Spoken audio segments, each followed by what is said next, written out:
Olá, estamos chegando para mais um estudo no canal Minuto Missionário. Seja bem-vindo, que prazer te encontrar aí novamente, que prazer saber que você acessou esse canal para juntos estudarmos a Palavra de Deus aqui no canal Minuto Missionário. Nós todos os dias chegamos aqui sempre com esse intuito de abrir a Bíblia e estudarmos juntos. E eu quero convidar você agora a me acompanhar em mais um estudo. Vamos juntos! Muito bem, meus irmãos, hoje nós vamos 1 Coríntios capítulo 11, dos versículos 3 a 16. Paulo vai falando do comportamento das mulheres no culto. Lembrando, muito importante aqui para nós, esse é um tema que gera muitas discussões e muitas divergências. Pode ser que talvez você que me acompanha não concorde com o que nós vamos falar aqui, entenda de outra forma. E como eu sempre disse em todos os nossos estudos, você não precisa concordar com tudo que eu estou falando aqui, tá bom? Estou passando o que eu entendo, estudando as escrituras, analisando comentários, o que eu estou entendendo. Então, você pode discordar e siga com o seu ponto de vista, mas esse é o que nós entendemos. Paulo está falando com a igreja de Corinto. Paulo está trazendo orientações importantes. 3 aspectos são abordados aqui na sequência. Paulo não está falando de questões culturais. Paulo está falando de questões doutrinárias aqui, de procedimentos no culto. Paulo aborda a questão da mulher, Paulo aborda a questão da ceia e dos dons espirituais. Se Paulo estivesse falando de questão cultural, a ceia não ia entrar aqui, porque a ceia não é cultural. Os dons espirituais não entrariam aqui, porque dons espirituais não são culturais. Então, tanto a posição da mulher, da cobertura na cabeça, quanto a ceia, quanto os dons são questões, procedimentos de culto. Mas nós precisamos entender o que estava acontecendo na igreja de Corinto e muito se assemelha com o que nós vivemos hoje na nossa geração. O Evangelho havia chegado, as boas novas haviam chegado naquela região, naquela cidade de Corinto, uma cidade idólatra, uma cidade que vivia no pecado. As mulheres agora, elas receberam também essa boa nova do Evangelho. A pregação do apóstolo Paulo trouxe uma nova perspectiva de vida para todos, para os homens e também para as mulheres. As boas novas do Evangelho trouxe para aquele lugar uma revolução profunda acerca do papel da mulher na sociedade. O cristianismo, e nós sabemos disso, apesar de todas as mensagens pregadas contrário aí, mas nós sabemos e entendemos, o cristianismo ele resgatou o valor e a dignidade da mulher. O cristianismo nos mostra que ela não foi criada para ser inferior ao homem. Mas ela foi criada para ocupar um lugar de dignidade, um lugar de honra também, como criação de Deus. Paulo deixou isso muito claro lá em Gálatas, capítulo 3, e o verso 28, Paulo diz: de Sarte não pode haver judeu nem grego, nem escravo nem livre, nem homem nem mulher, pois todos vós sois um em Cristo. Então Paulo deixa muito claro esse papel da mulher. O homem não é mais importante, nem a mulher menos importante, pois aos olhos de Deus os dois estão no mesmo nível, têm o mesmo valor. Cristo morreu para o homem e para a mulher. A salvação é para o homem e a salvação é para a mulher. Na mesma linha de pensamento, Paulo orienta no Senhor, todavia, nem mulher é independente do homem, nem o homem independente da mulher. Há uma igualdade de direito. A gente fala isso aqui para poder introduzir o nosso assunto. As mulheres cristãs de Corinto saíram de um extremo, onde elas eram desprezadas, para um outro extremo, o que nós vemos muito hoje, para o feminismo. As mulheres da igreja de Corinto começaram um movimento como que de libertação da mulher, quebrando alguns paradigmas, desobedecendo instruções que Paulo havia passado. As mulheres de Corinto queriam abolir o uso do véu no culto, o que era o uso das igrejas da época, as igrejas Paulo termina dizendo, olha, nós não temos esse costume de abolir o véu como vocês estão fazendo. Nós usamos. Paulo está trazendo essa ideia. O véu era um símbolo de submissão, de integridade da mulher. Mas essas mulheres, no afã de tomarem essa liberdade, a coisa que elas queriam fazer era abaixa o véu, não precisa disso. Isso aqui é apenas uma questão de tradição nossa aqui, agora a gente é livre, não precisa mais usar isso. Elas não queriam usar o véu. E Paulo está trazendo para elas que o uso do véu não era apenas tradição, não era apenas um costume, era algo que envolvia um simbolismo, uma figura espiritual. Irmãos, isso é tão claro no texto bíblico e é tão latente nos nossos dias. Você que tem mais idade que me acompanha sabe, há muitos anos atrás, todas as igrejas cristãs usavam véu. Até mesmo a religiosidade da tradição romana e tantas outras usavam. Com o passar dos anos, as igrejas aboliram o uso do véu, deixaram o uso do véu, por entendimentos dos mais diversos. O que aconteceu também na igreja, estava acontecendo também na igreja de Corinto. A cabeça coberta da mulher é a sua autoridade para orar, para adorar, usar seus dons espirituais na igreja, desde que ela mostrasse a sua submissão ao seu marido. Agora, essas mulheres de Corinto, quando elas receberam as boas novas do Evangelho, elas acharam, bom, então estamos livres, eu não preciso mais observar nada. E achando que o uso do véu era apenas tradição, costume da cidade, da época, mas quando, na verdade, envolvia aspectos espirituais. A submissão. No verso 3 a 6, Paulo deixa isso muito claro. Entretanto, quero que saibais que Cristo é o cabeça de todo homem, o homem o cabeça da mulher e Deus o cabeça de Cristo. Todo homem que ora ou profetiza tendo a cabeça coberta, desonra a sua própria cabeça. Toda mulher, porém, que ora ou profetiza com a cabeça sem véu, desonra a própria cabeça, porque é como se estivesse raspada. Portanto, se a mulher não usa véu, nesse caso, que raspe o cabelo. Mas se lhe é vergonhoso tosquiar-se ou rapar-se, cumpre-se usar o véu. E aqui já tem um detalhe também que passa despercebido sobre o homem orar com a cabeça coberta. Eu vejo muitas pessoas, às vezes nos cultos hoje, das mais diversas vertentes, com a cabeça coberta. Isso é desonroso. Como é também a mulher com a cabeça descoberta no culto. E a gente vai ver isso aqui. Paulo mostra o padrão de relacionamento que Deus estabeleceu na comunidade cristã no versículo 3.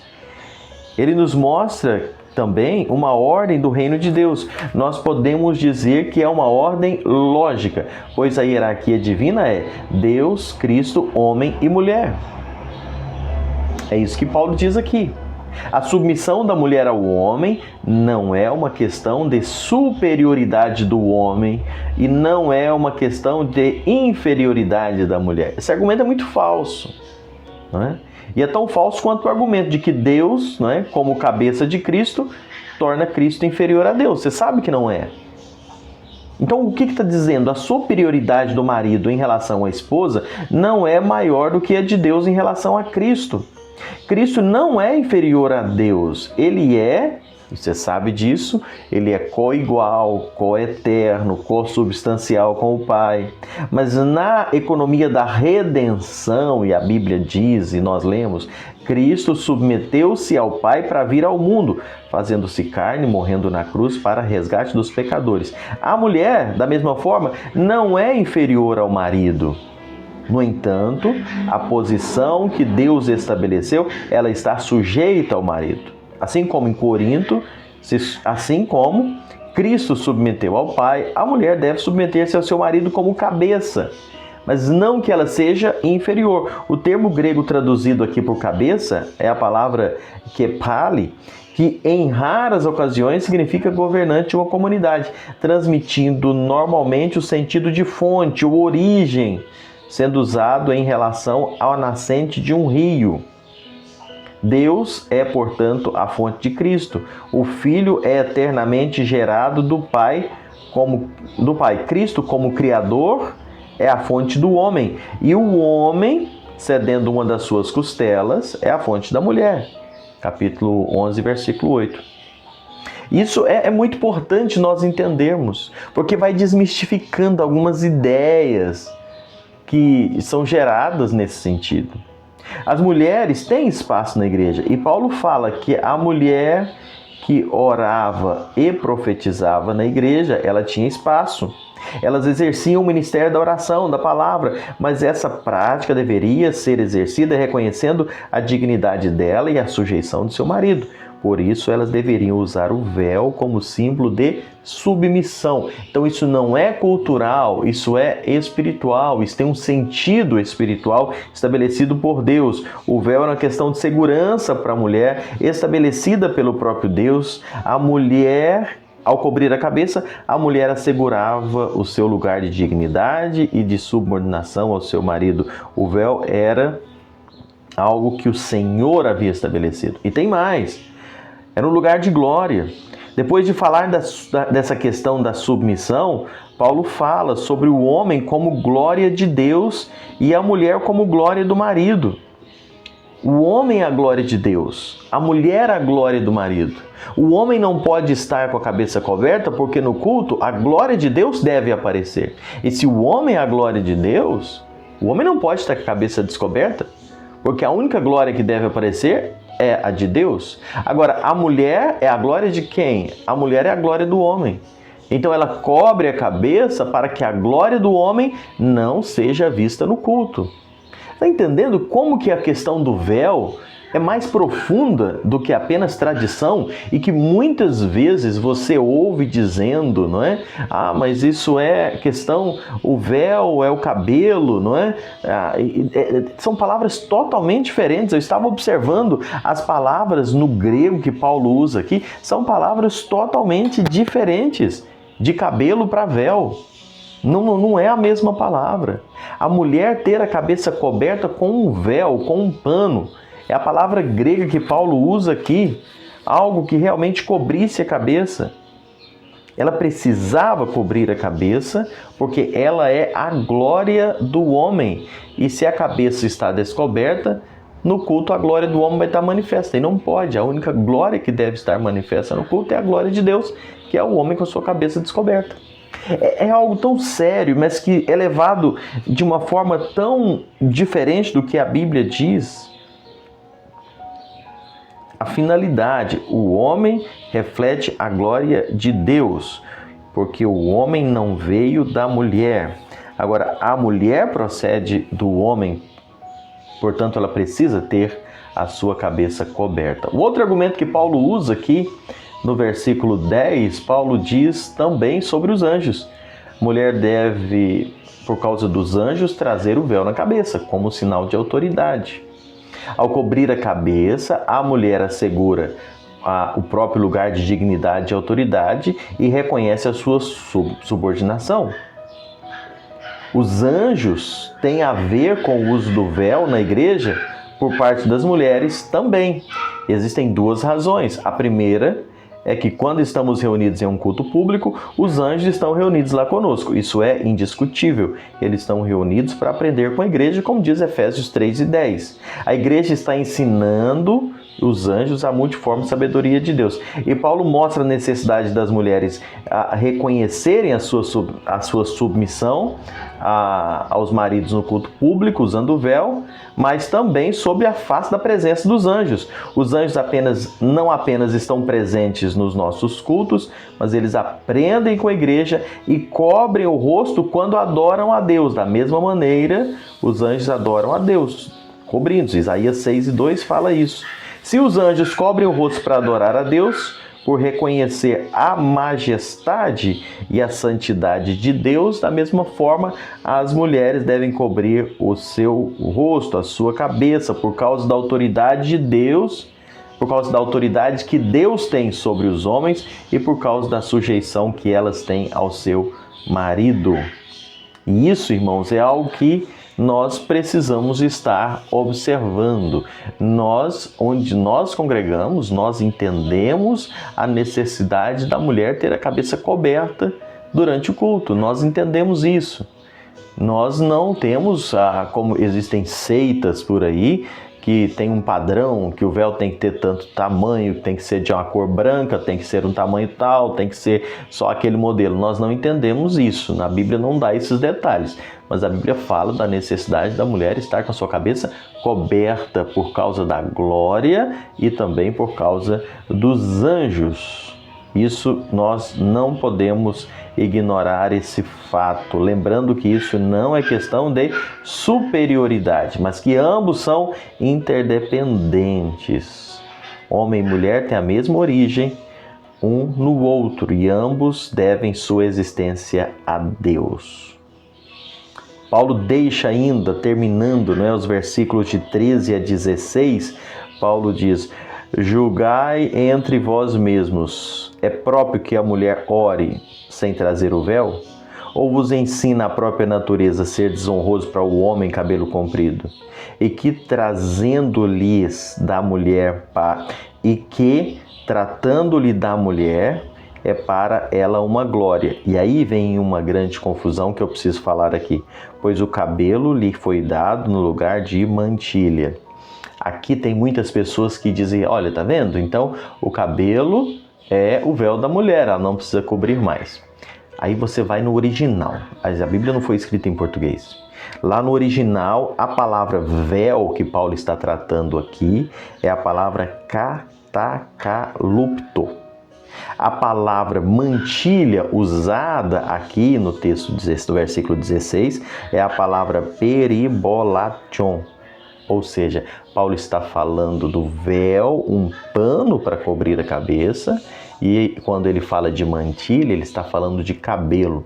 O assunto que Paulo está dizendo aqui é a questão da diferença entre homem e mulher. O homem precisa manter a sua diferença física da mulher. Vestuário diferente, comportamento diferente, a maneira de estar no culto diferente. O homem deve ser verdadeiramente masculino e a mulher verdadeiramente feminina, pois ambos foram criados diferentes e têm características diferentes, tanto físicas, mentais, emocionais, distintas, e exercem também no casamento papéis diferentes e devem vestir-se e se portar de maneira diferente. E essa diferença precisa existir também no culto para que a cabeça da mulher esteja coberta. Irmãos, hoje nós vivemos uma cultura que está tentando de todas as maneiras acabar com essa diferença, não é? Hoje o que nós mais vemos falando é da moda unissex. Homem e mulher pode vestir igual, não tem necessidade. Não é isso que a Bíblia diz. O Criador não fez um ser androgênico. Ele fez homem e mulher, macho e fêmea, Gênesis 1:27. E o plano de Deus é que homens e mulheres tenham papéis diferentes, embora complementares. E o que eu termino aqui? Hoje o estudo ficou maior do que todos os outros dias, mas eu precisava fazer isso num estudo só, para que você pudesse entender. Não há espaço, o versículo 16 deixa muito claro, para debates divisivos. O uso do véu era prática comum nas igrejas, promovendo a unidade e o decoro. Não é questão cultural. Apesar de algumas visões verem isso como algo cultural ou irrelevante, ou que acontecia só em Corinto, mas a aplicação disso é atemporal. Embora muitas igrejas tenham deixado, mas estão fugindo do que a Bíblia diz. Nós não estamos falando aqui de questão de costumes e de tradições humanas, mas um texto que está associado logo a seguida, junto com a ceia do Senhor, junto com os dons na igreja. Então é um assunto que diz respeito ao espiritual e não apenas ao cultural. Que Deus abençoe. Como eu disse, você pode ter um entendimento diferente disso aqui. Respeite o seu entendimento, mas o que eu vejo na Bíblia é esse ponto de vista que nós estudamos aqui hoje. Obrigado por acompanhar até o fim aqui. Até o próximo encontro, se assim o Senhor nos permitir.